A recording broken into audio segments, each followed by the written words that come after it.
before I start, I'd like to ask James, when did you first encounter the work of Benjamin, and why did it resonate so much with you? Actually, the first thing I encountered was this essay, The Critique of Violence. And I remember there was a passage that really resonated with me. I was maybe in my early 20s, and it was about how when the police come by, they're just people with guns. And I don't know why, but I've always been afraid of the police. It's part of why I'm an anarchist. I always feel like they could just shoot you for any reason. And for having Benjamin actually say that in a text, in a philosophical text, really resonated with me, because it wasn't something I'd heard before. And it got me thinking in kind of a more radical line than I had been up to that point, I think. Yeah, it's, I guess, you know, the critique, and I guess you're going to the next question. And I think the critique itself, and, you know, I'm always kind of sometimes dubious of, you know, when we kind of comport 20th century thinkers or even texts in the 21st century and then try to kind of apply them. But with Benjamin, I think that text works still so resonant. And what is it, do you think, about, aside from the evident fact that police are still killing people for apparently no apparent reason, what is it about the critique that you think that makes it so compelling as an essay? I think like it's really, unfortunately, very relevant for our times, because our time shares the same drama that characterized Benjamin's own time, which is a rise of incipient fascism. And I think this essay, maybe in particular, really is his analysis of what the sources of fascism are and how to fight it. So I think that, unfortunately, now, maybe at no other point since he actually wrote this, it's just 20, I think it's 102 years since he wrote it, but we are very much in the same moment. And so we need somebody who's already been through this, in a way, to tell us how to fight this all over again. And that's what I think is the real impact of this essay for our time. Yeah. Well, I want to, you know, I'll come on to the question of fascism in a bit, because I think, again, it's a prevailing motif historically and contemporary, and I think right throughout Benjamin's wider corpus of work as well. And obviously we know the tragic consequences of that for Benjamin. But I'd like to dig in just in terms of just a couple of the, you know, the main concepts in the essay, and especially mindful, James, of, you know, the people who don't really know the text so well. And in particular, the distinction that Benjamin draws, so for people who don't know, in the essay, Benjamin draws a fundamental distinction between what he calls mythical violence as opposed to divine violence. And I wonder whether you can just explain in, you know, as straightforward terms as possible, what Benjamin first would mean by mythical violence and what he means by divine violence, and why the two are kind of in tension with one another. Yeah. Well, even before, just to back up even a bit before that, the first like half of the essay is concerned with the difference between, you know, kind of positive law and natural law, and between law preserving violence and law making violence. And Benjamin does this thing. So if you've never read this before, this is something to keep in mind, where he kind of pulls the rug out from under the reader about 2/3 of the way through. And that's when he introduces the idea of mythic violence. And he basically says all of these distinctions that I've been carefully making, you know, and thinking about, are all actually fake. They are all part of this larger thing called mythic violence. And basically what he says is, the law as we know it, not necessarily the law as such, but the law as we know it in its global practices is actually a case of mythic violence. And what he means by that term is that it is based on truths that do not exist. That's why it's a myth. There's no ontological basis for the law. And so the law comes into the world. And also, by the way, this resonated with me very early on also. The law comes into the world very anxious about its right to exist, because it claims to be based on, you know, whatever, natural law, positive law, all these different things. But in fact, it is entirely self-proclaimed.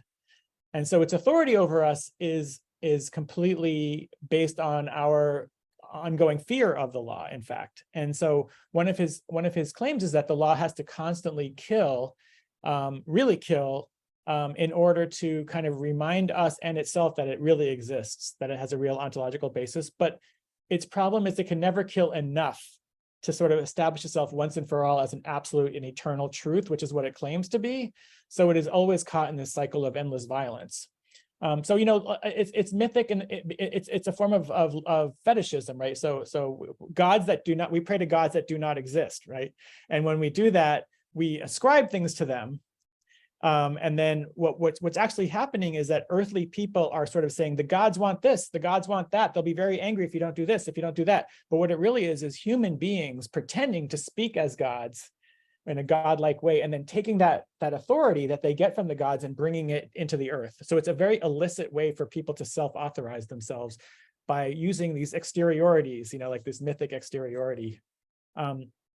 Yeah, I think it'd be good to maybe pause on that a minute before we go into the divine violence, just because I think you raised so many really important points in terms of, I'm really struck by this idea, first of all, we need to invent gods that kill, right? And then we're incapable of answering the question of when is too much killing enough, because the answer is there's never enough killing, right? We have to keep killing to justify the reenactment of the kinds of images of law that we create. And I'm kind of struck by, because I know you make the point in your book, Divine Violence, that one of the most potent examples of this was the Holocaust. And the Holocaust as a remarkable example of utter idolatry towards a power which was utterly constructed and manufactured. And, but I'm also, in the way you explain it, I know, again, this is something you've written about as well, is the traces of Kafka and how Kafka appears in this kind of narrative as well. I wonder if maybe you can elaborate a bit more on that.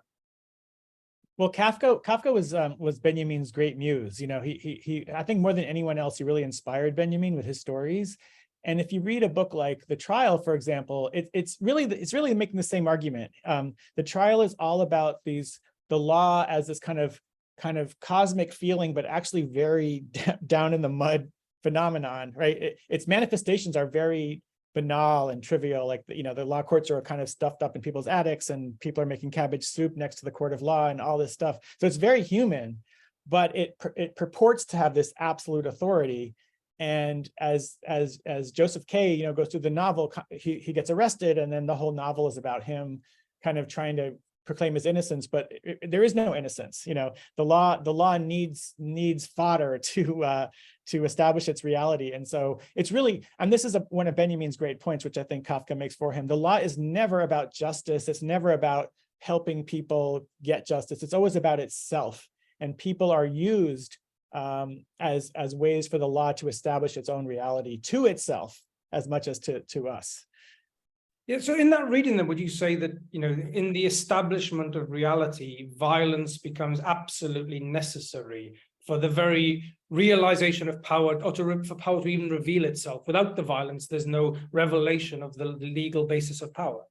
Exactly. It boils down to violence. I mean, that's the you put your finger right on the core point of the critique of violence, which is that without violence, there is no law, at least the kind of laws that you and I know, that we normally call law, the police, the state, all of that. It is really all about violence at the end of the day and nothing else. And so we shouldn't be surprised that states are violent. It's not an inexplicable thing. Like, why should the state be violent? The answer is the state has to be violent to exist. And the legal practice has to be violent to exist. Yeah, and I think that before then we kind of move this on to obviously the divine violence part, which is the counter to this in many ways. I'm trying to just maybe also, again, for the listeners, situate in this text, but also giving it a kind of a contemporary meaning as well. It seems very much that what Benjamin is rallying against, obviously, is the shadow of Carl Schmitt.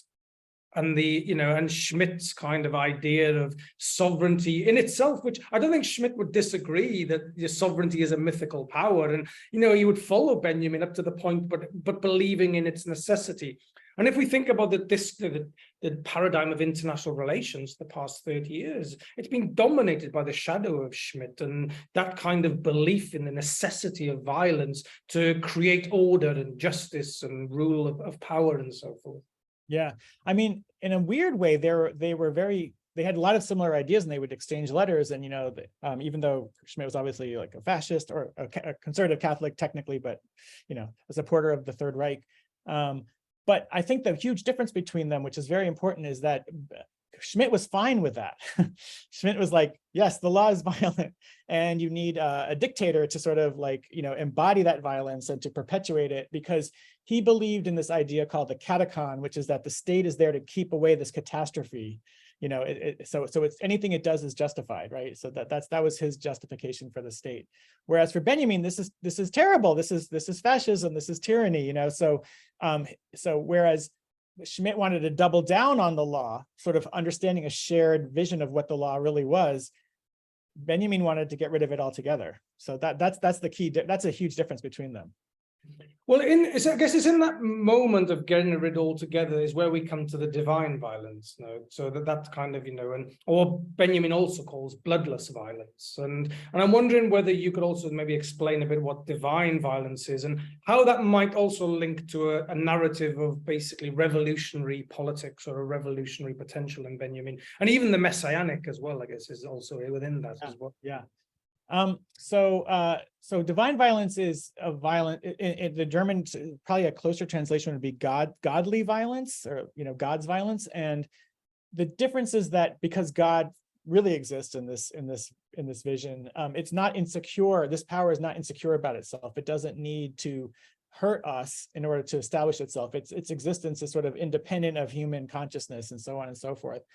And, and Benjamin, for Benjamin, God's violence doesn't establish new truths in the world. The example that he uses in the Critique of Violence is the story of Korah, who was an idolater who challenged Moses' authority and with other Levites, and God just simply opened up the earth and swallowed all of them, and they were gone.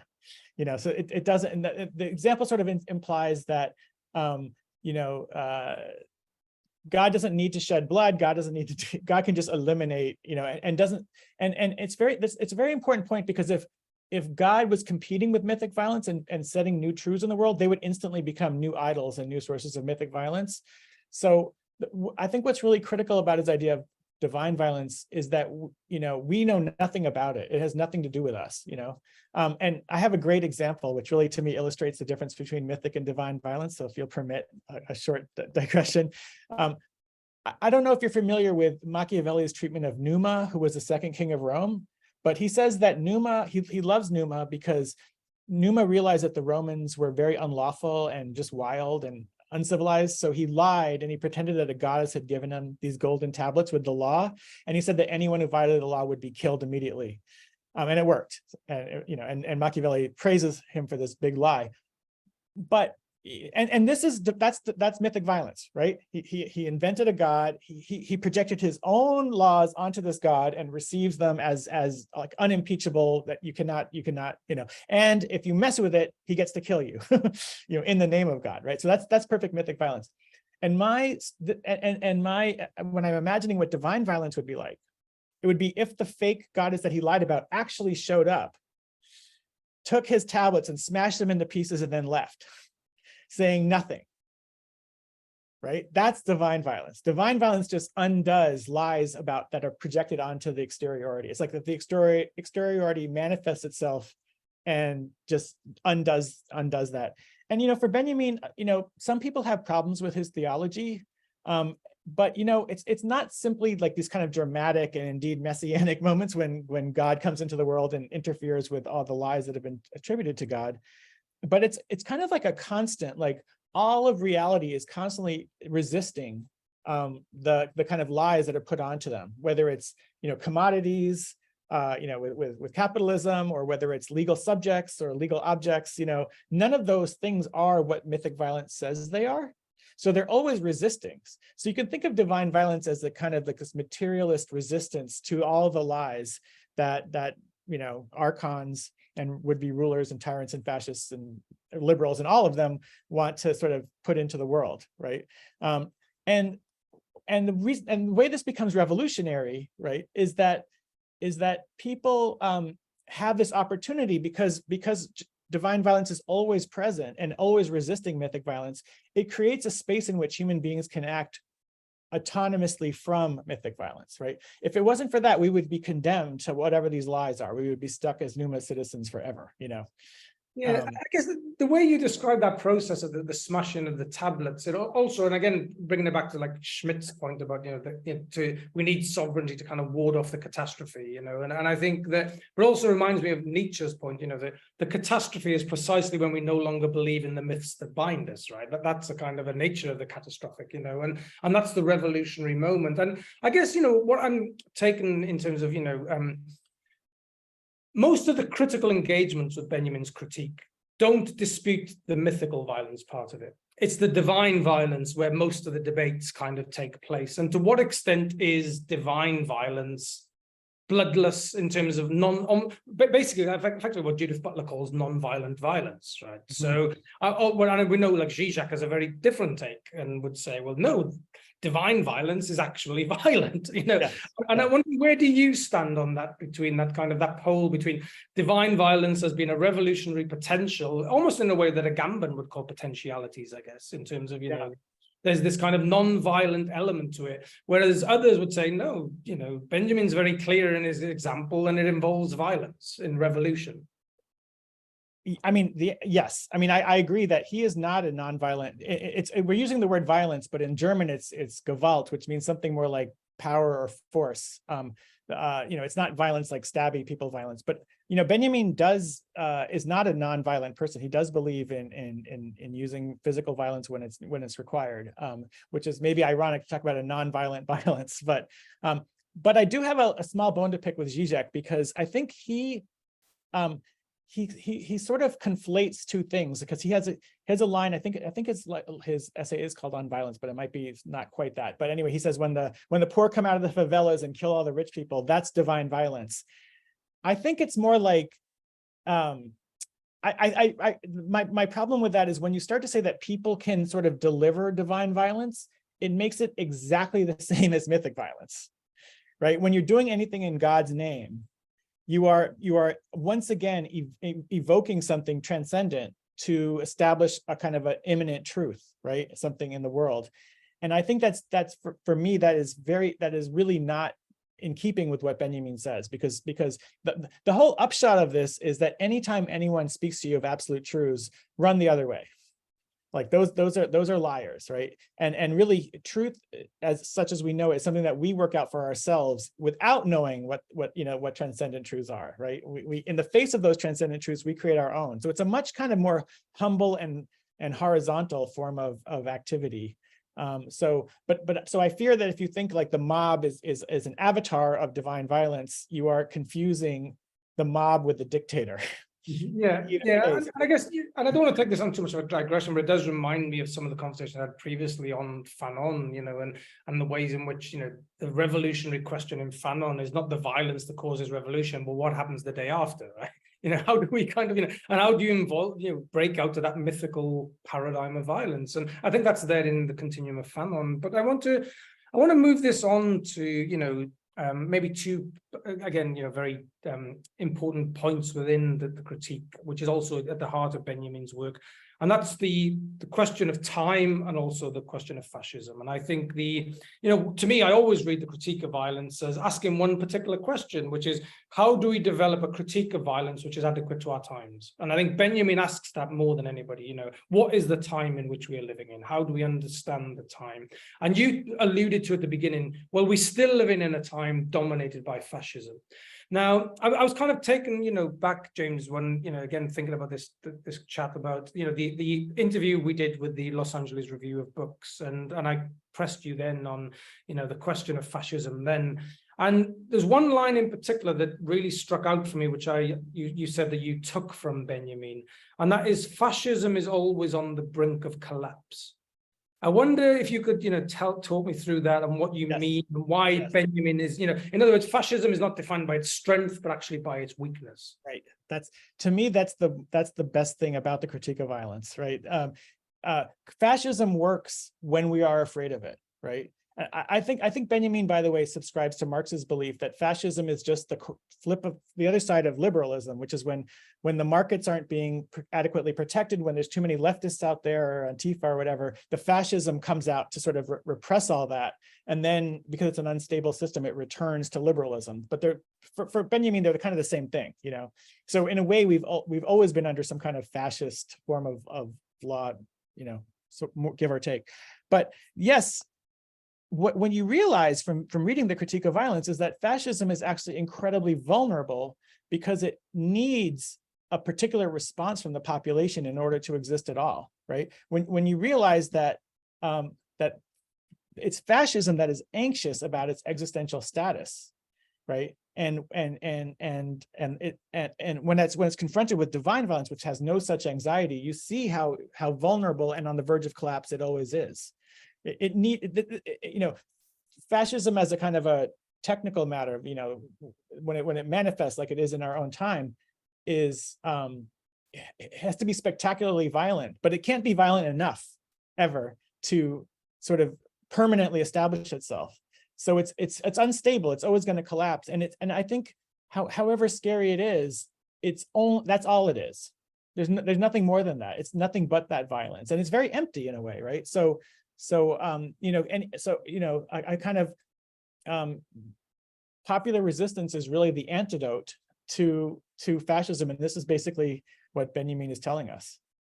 Yeah, and that seems to chime a lot also with Hannah Arendt's point around the difference, that violence is ultimately impotent, and why else do you need so much violence if the power model is not very impotent in its operation? I don't know, James, do you have a particular section of the critique of violence that stands out for you that you'd be able to share with us maybe? Yeah. There's a part that I absolutely love. It's towards the end, and it's very much on this exact subject. So your timing is perfect. It's about the how do we think about the commandment, thou shalt not kill? So let me read it very quickly, and then I'll talk about it for a second. He says, for the question, may I kill, begets an unshakable answer in the form of the commandment, thou shalt not kill. This commandment blocks the deed as though God were preventing it from happening. But just as it ought not truly be fear of punishment that compels one to comply with the commandment, so the commandment remains inapplicable to, incommensurable with, the completed deed. No judgment of the deed follows from the commandment, and thus neither the divine judgment of the deed nor the basis for this judgment can be foreseen. For this reason, those who base the commandment on every violent killing of a human being by fellow human beings on the commandment are wrong. The commandment exists, and this is the key sentence, not as a standard of judgment, but as a guideline of action for the agent or community that has to confront it in solitude, and in terrible cases, take on the responsibility of disregarding it. So the way I read that is, even a commandment that seems as clear as thou shalt not kill does not mean thou shalt not kill. It is right, and this is a guide for how human actors are to think about externalities in general, right? There's no absolute truth out there. Everything is for us to struggle with, to interpret, to kind of ponder. And I think this is a inherently anti-fascist mode, right? Because fascism is, this is the truth. You got to do this. Thou shalt kill. So thou shalt not kill in a way is just as bad as thou shalt kill. It's like it's an absolute commandment. You just do what it says. It's the law. The end. I think what Benjamin is doing is he's sort of giving us a more human law, like a law for the living, you might say, as opposed to the law of mere life, which is what we're reduced to by mythic violence. And it's always these ideas are out there. We don't ignore them. We have histories, we have stories, we have memories, but it's always something that we're eternally struggling with, and sometimes turning our back on it, is what he literally says in German. So to me, that is like the recipe for how we resist fascism in our own time. Mm-hmm. Yeah, no, I think that's, well, it also, I guess, kind of reveals sometimes the tyranny of certain pacifistic approaches to politics, right? That it can actually condemn a people to oppression. And yes. I think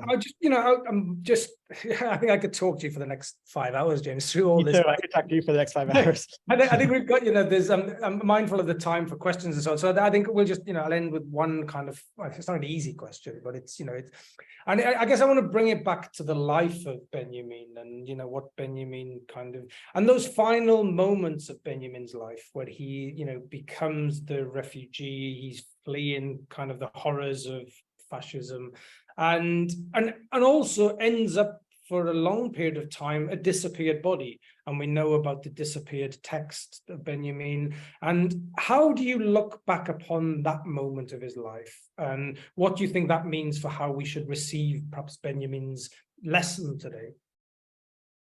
Well, the story of his attempt to escape from Europe and his death are kind of, to me, like Benjamin. Like he dawdled. He had Adorno and others trying to get him to come to the United States, but he hated the United States because it was capitalist. He had Gershom Scholem trying to go to Israel, but he hated Israel because he wasn't a Zionist.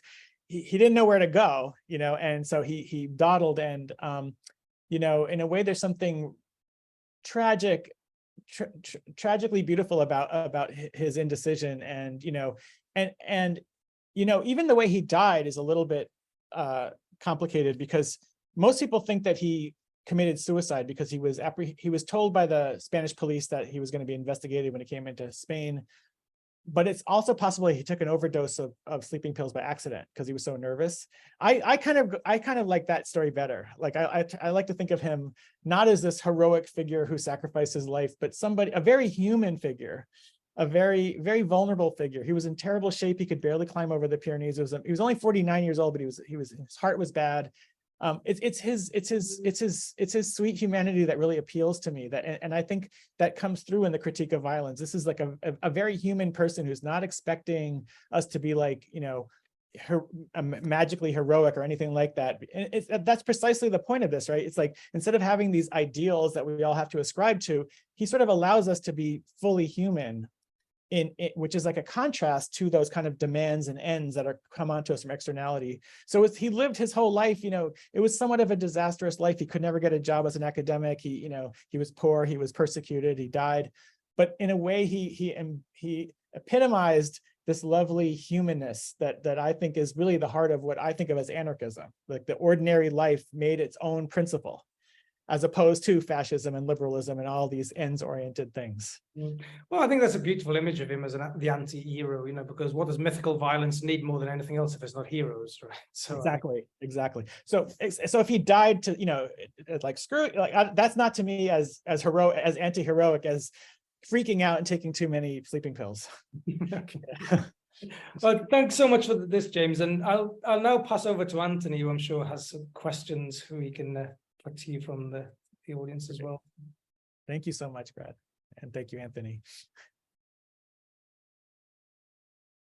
Great. Yeah, thank you so much. Sorry, I was just attending to something on my phone as Brad was introducing me. So I'll just start with a question from Alice, who asks, does Walter Benjamin offer a way of conceiving an alternative form of law that is not dependent on violence or oppression? Can we think of justice without power and violence? And a thank you for the conversation. So, yeah. James, any thoughts on that? Yes, that's a great question. It gets to my personal analysis of this document, which is that, Benjamin called himself a communist all of his life, and I'm not saying he isn't, but he was also an anarchist. And to me, anarchism is the word that I would use for this kind of non-violent law. It doesn't mean that you never do physical violence, as we were saying before, because there's no absolutes. But what it does mean is that everything comes from the humans themselves without any recourse to externalities. And think of it this way, which might help. If you think that God commands you to kill, or that these people are better than those people, you kind of have a carte blanche to do whatever you want. But if you knew that all of your decisions were really only your own, and you were responsible for it, and you had to bear the brunt of it, I think that we actually would kill each other a lot less frequently. In other words, it's a law that comes from us that we decide to get. Imagine if the Romans had said to Numa, you know what, forget that, forget those tablets. Let's just decide what we want to do. What about it? And then you see how different that law would be? It's not a murderous law that is like, or that's anxious about its status, that's like, trying to prove something that's holding itself over. It's a law that we made together. So it's anarchist, right? It's something we do collectively out of our ordinary, banal human existence without any kind of all the fancy, all the slings and arrows and all that stuff. It's none of that. So it's a different kind of law, which is why I don't say that Benjamin is against law per se, but just against mythic law. But that's a great question. Thanks, James. Brad, do you have any thoughts on Alice's question about conceiving a form of law not dependent on violence or oppression, or James's response to Alice's question? Well, yeah, I think, at the heart of the critique of violence and Benjamin's wider corpus, as I say, is first of all is a question of a search for a different kind of value and meaning to the human. And I think he's very much trying to break away from the naturalization of hierarchy, the naturalization of the hierarchical nature of power. And for him, I guess one of the key points is how do we expose the violence, which we know is there, but we don't see, or don't critique it in the way that it should be critiqued. And I think that in itself is the quest for a different kind of meaning to what it means to be human. Now, the second point, and I would refer back to this one of the key concepts for Benjamin, and I think it's the most important concept in the political and philosophical lexicon, is time. And for Benjamin, he asks deep questions. How do we conceptualize time? Has a profound bearing on how we understand the political. And I think that, again, is where I think Benjamin becomes very resonant for the moment in which we live, because we are so overdetermined by a capitalist production of immanent time. And I think one of the things which I always get from Benjamin is the necessity perhaps to slow things down, to read a bit deeper, to understand the complexities of history in a much more nuanced way, where we're fully appreciative of our place in time. And I think that, to me, is what Benjamin demands, is a much deeper reflection on what it means to be human within certain spaces in time. And I think that if we followed that and then recognize the violence which is around us every day, I think we would have an entirely different politics. So. Can I add one short thing to what Brad just said, is that he says in the Critique of Violence, there's so much in there. If you haven't read it, it's a very rich essay. He says that we don't have to start this new way of being out from scratch. We do it all the time. We live an anarchist life, even as we are subjects to all this violence. Whenever language, for example, is a perfect example. We all agree on the meaning of words. That there's no archon or tyrant that does that for us. We do it collectively. We make collective decisions all the time. We just need to lift off what I call the archist parasite, which uses mythic violence to oppress us. And then we already have a full-sprung collective horizontal life that we currently practice. We just need to sort of recognize that as a separate practice, a separate form of law, and a separate form of authority. Thank you. So I can see two questions that are related. One's quite broad in its scope, and one's a little bit more focused, but both related. So the broader one is from Andreas, who says, please, can you say a bit more about the interplay of the secular and the theological in Benjamin's essay? Is he using the terms in the ways most of us would, or are there any idiosyncrasies in his usage? And then picking up on the theological element, Dean asks, in terms of divine violence, what might Benjamin think or make of the centrality of violence in Christian mythology, the necessity of crucifixion to offer in a different kind of power and truth, etc. So quite big questions, but hopefully you can pick up on a bit of it and go from there, James. Thank you. Well, I mean, I'll say one thing, which is a lot of leftists are kind of put off by Benjamin's theology. So I'm always getting questions like, why are you talking about God? We're anarchists and Marxists. But I think the thing to keep in mind is that for Benjamin, talking about God serves to remove God from the human world. Like, he kind of takes all of that stuff and he locks it away in heaven and keeps it away from us. And I think that's important because for Benjamin, secularism is full of unacknowledged theological concepts, including sovereignty, including authority. So we are much more theological than we realize, because theology has just sort of taken on a secular guise. And so Benjamin's answer to that is not to say, I am an atheist and leave it at that, because that would leave unexamined all those theological parts, but rather to sort of say, there is a God, God knows everything, God is absolute, and we will never know anything about that. So the human world is not about God. So he kind of removes it from the world, if you will. And everything that we do is sort of done with our back turned to God, as it were. And then in terms of the violence of Christianity, that's a really good question. He has in a different book, he writes about Jesus as a radical anarchist figure. He doesn't use that word, but where he says, he talks about it's the origins of German tragic drama, which is about these plays in kind of late medieval, early modern Germany, where they had all these different dramas, and it was a time when the authority of Christianity was falling apart and new modern forms of sovereignty were coming in. But it's an interesting moment where you kind of both weren't really there entirely. And he says that in those plays, Jesus was portrayed having a birthday party, having a wedding party, all these very human things. And he says it's a spectacular thing to take the kind of symbol of mythic violence, right? Like this manifestation of the external in the world as a kind of a godly king, and make him totally human.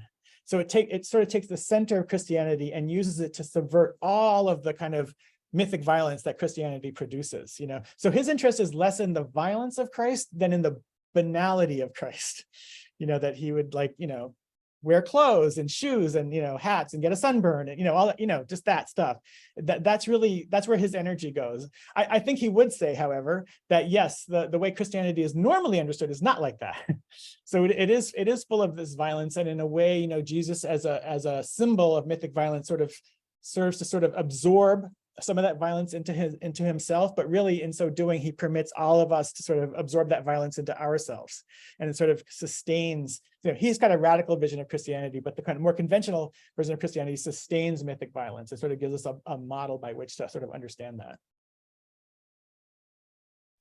Thanks, James. Brad, do you want to pick up on any of those threads or in the original questions? Yeah, the 2 points, I think, and again, back to James's point that, the commonalities between Schmidt and Benjamin, and, like Carl Schmitt makes this famous point about all modern concepts are secularized theological concepts, right? So you think about sovereignty or justice as two obvious examples, they are profoundly religious concepts, but then we secularize them. But as James says, the theological finds a way to seep back in constantly, and I think that's an important point to recognize that, as James points out, we'll often be in the name of secularism far more theological than we ever imagined sometimes, and we can diagnose that through violence.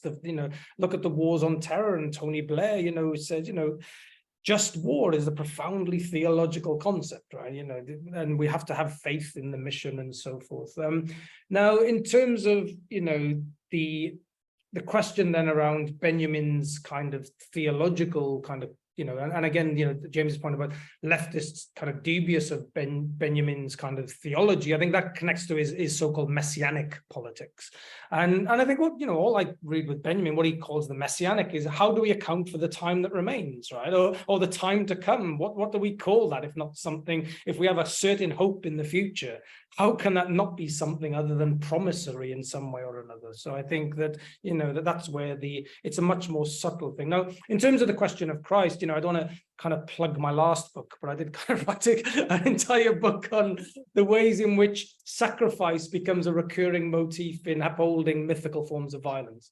So mythical forms of violence always requires the prior sacrifice. Now, I'm not the first to say this. René Girard said this, but there's this point around, what mythical regimes always do is they always point to some glorious sacrifice, right? And the sacrifice which is greater than any individual could ever imagine, and that justifies, you think about, the ways in which our societies today are always talking about the glorious dead to justify future wars, right? And we can't critique the military and so on. So the sacrifice always becomes the motif through which further violence can be enacted. So. Okay, so there's a string of questions which bring Benjamin into conversation with another thing. So I'll start with the shortest one that may or may not be one that resonates. It's from an anonymous attendee who asks, has Benjamin ever addressed Melville's Bartleby the Scrivener? James, any vibes there? Well, I'll say this. I don't think he ever did. I might be wrong about that, but he's certainly in a crowd. People who like him tend to also like Bartleby the Scrivener, and as do I. So a lot of writers who write about Benjamin, also like Agamben is a great example, because Bartleby the Scrivener was kind of like a Benjaminian anti-hero, you were saying, or non-hero might even be a more accurate term. If you don't know the story, he was a scribe on Wall Street, and suddenly he said, I would prefer not to, and never did another lick of work again, and basically ended up dying for just not doing anything. This is a figure that, by the way, is particularly appealing to Agamben, who has all these different models of resistance, of like people in comas and people who are in the Holocaust who are reduced to like almost catatonic states as their bodies kind of finally resisting. It's like mere life, which is what mythical violence reduces us to, kind of getting its revenge. I don't personally tend to go for that kind of stuff as much. I really like people who more actively resist. It's great for people in comas to resist, but I think people who aren't in comas should also be able to resist, if you know what I mean.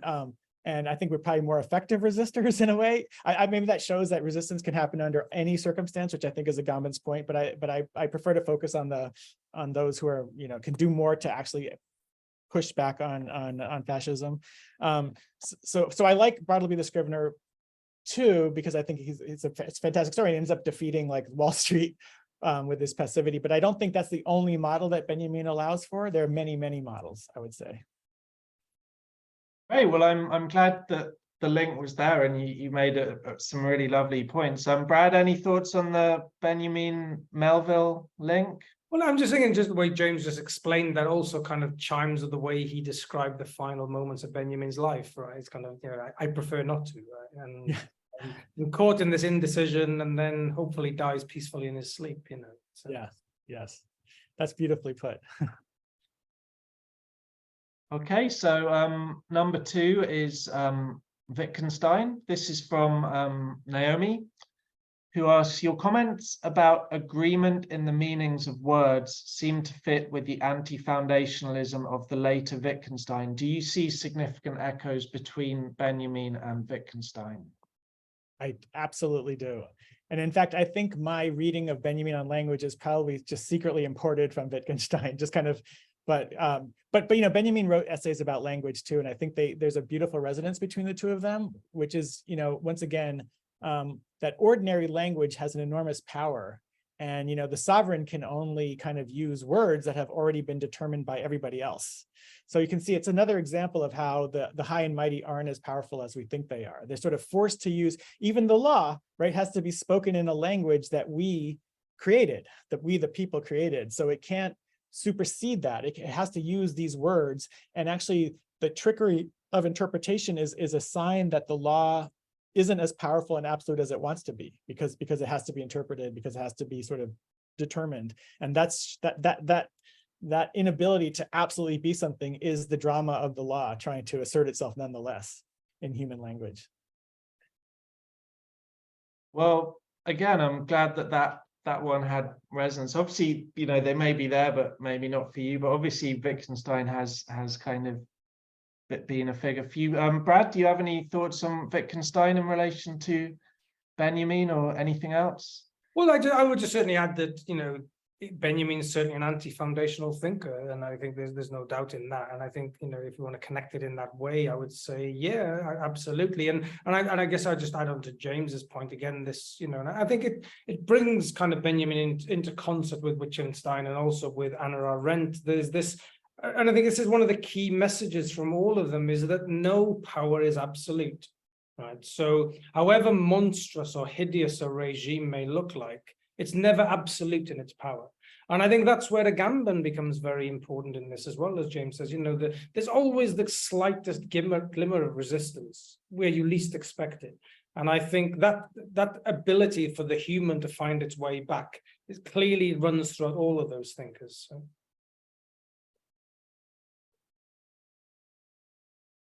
Sorry, I muted myself instead of unmuting myself. Thank you. So the last one is Hannah Arendt, who Brad's obviously brought up already. So this is from Robert, and it's more of a statement than a question, but I think there's a lot in it, which I'm sure James and Brad can pick up on. So Robert writes, I think it's important to read Critique of Violence alongside Hannah Arendt on violence, for she speaks about the justification of violence versus the legitimacy of power, violence as a means that requires justification. I think there is a lot of romanticization of, quote, revolutionary violence among the left and a confusion regarding what power is. Any thoughts on that, James? Yeah, no, I think Arendt and Benjamin are in many ways on the same page. I don't think Arendt was 100% anti-violence either, although she says she is, but she has a distinction between what she calls violence and power. And power is when the people do it, and violence is when the elites and, you know, mobs do it. So it's a kind of a subtle distinction there. But I think that you know, she, like, I think Brad said this earlier, that she understood the impotence of violence, and that violence can't do anything but be violent, right? And if I can just have a slight digression from this, you know, I used to go to law schools and talk about Benjamin and Critique of Violence, and I would always insult people and hurt their feelings, because they'd be like, I'm a lawyer and I like protect battered women, so like, why are you saying the law is always violent? And actually what I think about that, or what Benjamin thinks about that, is that's not the law, that's the human law. That's not the mythic law, that's the human law pushing back, right? So the fact, and more complicated still, the law needs that to happen so it can claim to be just and good. In other words, it needs human law to happen, which isn't violent, right? Which is good, anti-violent, in order to say, look, I'm not just about violence. I am just. Look at the people helping battered wives and whatever, and But that has nothing to do with mythic violence. That's the human anarchic community pushing back against that violence with an anti-violence of its own. And I think that's very similar to what Arendt is looking for. And on that way, I think they're really cousins. There's differences between them, but I think that on that one, they're on the same page. I don't know if you'd agree, Brad. Yeah, I absolutely agree. And I also think it's important to acknowledge here the massive debt that we owe to Hannah Arendt for the fact that we even engage with so much of Benjamin's writings. That Yes. people get the ways in which Hannah Arendt was so pivotal in getting Benjamin published posthumously and so forth. And I think that is an important part of the biography of Benjamin. And I guess I was also kind of struck into maybe my own final contribution here now would be thinking about the last piece which Benjamin wrote on the concept of history and the ways, especially is reading of Paul Klee's painting, The Angel of History. And I think this is one of the most powerful short pieces of writing that, short passages where he talks about, Klee's Angel of History as a painting, why it resonated so much to him was precisely because we witnessed time after time the building up of the debris of the mythical violence of history. And it keeps piling and piling and piling in this ferocious storm that Benjamin talks about. And Benjamin just basically says, look, when are we going to stop and just stare at this history and see all the corpses it's creating, see all the mountains of violence it's producing? And I think that evocative image that Benjamin reads through Paul Klee, who of course was targeted as a degenerate artist by the Nazis, I think is such a powerful way to end his writing as well. So I agree. I love that passage. And he had the painting in his kitchen. So. Okay, so we've done our links with Melville, Arendt and Wittgenstein. So now we're going to go to a question this time, which is looking at a more topic-based thing, which is one may argue that Benjamin, in fact, plays right into the hands of fascism and the fascist situation by giving up the power of reason and appealing to a particular, in this case, Judaic political theology, in brackets, just like Schmitt did for his part through Catholicism. What are your thoughts on this line of critique? Well, I think there's no question that Benjamin approaches this through kind of a Jewish lens.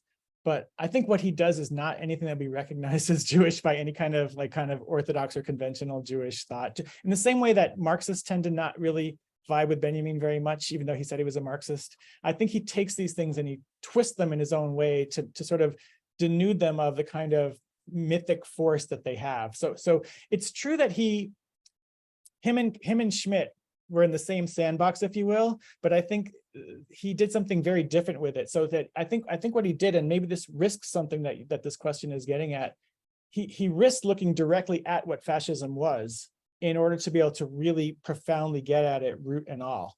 So I think he dances around some of these fascist themes, but I think his intent, and hopefully the upshot of his work, is to sort of destroy fascism from within and really profoundly undo it, and to show how vulnerable and anxious and weak it is. Can I just say one last thing about that? Because in his book, The Origins of German Tragic Drama, which was part of it was written directly to Schmitt, was all about these portrayals of kings who, rather, because Schmitt's famous line is sovereign. What is it? Sovereign. He is anyway. The sovereign who makes the decision. Right? Sovereign is he who makes a decision. It's all about these incredibly indecisive kings who can't even make a full sentence. So he's kind of making fun of that very idea that the sovereign is this absolute knower and doer. And in doing so, he exposes, once again, the vulnerability of these people that we sort of think are like godlike figures, and just renders them all too human in a way that subverts them entirely. Yeah, no, I'd agree, James. And I also think, I certainly agree with the idea first of the fascism is a profound expression of theology. I think that's we can see that, but I also, I wouldn't necessarily see why a thinker who critiques reason would necessarily play into the hands of fascism. And 20th century fascism, particularly Nazism, was the greatest expression of reason, the greatest expression of rationality, the greatest expression of calculation.